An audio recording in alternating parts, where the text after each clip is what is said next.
చూద్దామా ప్రభుని, ప్రభు యొక్క శక్తిని మన జీవితంలో అనుభవిద్దామా? ఒకసారి గడికి దేవుని స్తుతులు చెప్దాం.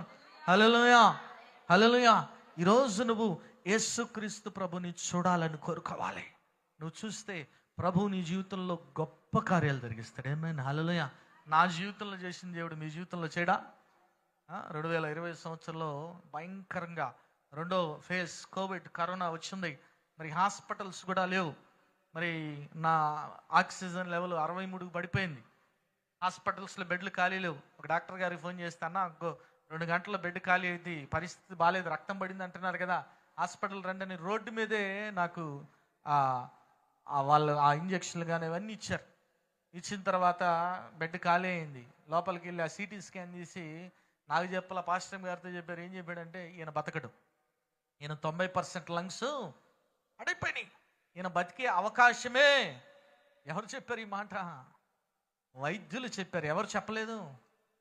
యేసయ్య చెప్పలేదు, పదం వైద్యుడు చెప్పలేదు. ప్రభు నాతో వాగ్దానం చేశాడు. లోపలికి వెళ్తున్నప్పుడు, పాతాళంలో నుంచి నీ ప్రాణాన్ని విమోచిస్తాను వాగ్దానం చేశాడు. వాగ్దానం చేసిన వాడు నమ్మదగిన వాడా కదా? అబద్ధ మాటకు ఆయన నరపుత్రుడు. ఎలక్షన్స్ వస్తే రాజకీయ నాయకులు రకరకాల వాగ్దానాలు చేస్తుంటారు కదా, అన్నీ నెరవేరుస్తారా? మరి ఏదేం చెప్తారు? అవసరమైతే నీ బిడ్డకి డైపర్ కూడా దొరుకుతా అంటారు. రకరకాల వాగ్దానాలు చేస్తారు, అవన్నీ నెరవేర్చరు. కానీ యేసయ్య నోట నుంచి వచ్చిన ప్రతి మాట కూడా నెరవేర్చబడతాను. దేవుని స్తుతులు చెప్దాం. హల్లెలూయా. నేను ఆ ఒక్క మాటనే పట్టుకున్నా, ఆ ఒక్క మాటనే పట్టుకున్నా. ప్రభు వాగ్దానం చేశాడు కదా, నాకేం కాదు.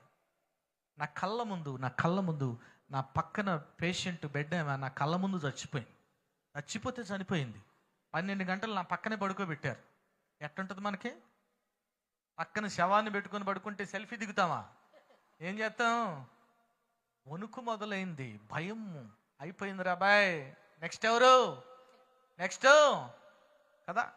బైబిల్ గ్రంథం ఏం తెలియపరుస్తుంది? సామెతల గ్రంథం 28వ అధ్యాయం 1వ వచనం చూస్తే ఏమని రాయి? 1వ వచనం, ఎవడును తరమకున్నట్లు మనుషులు దుష్టుడు పారిపోవును. నీతులు సింహం వలె ఎట్లుండాలంట?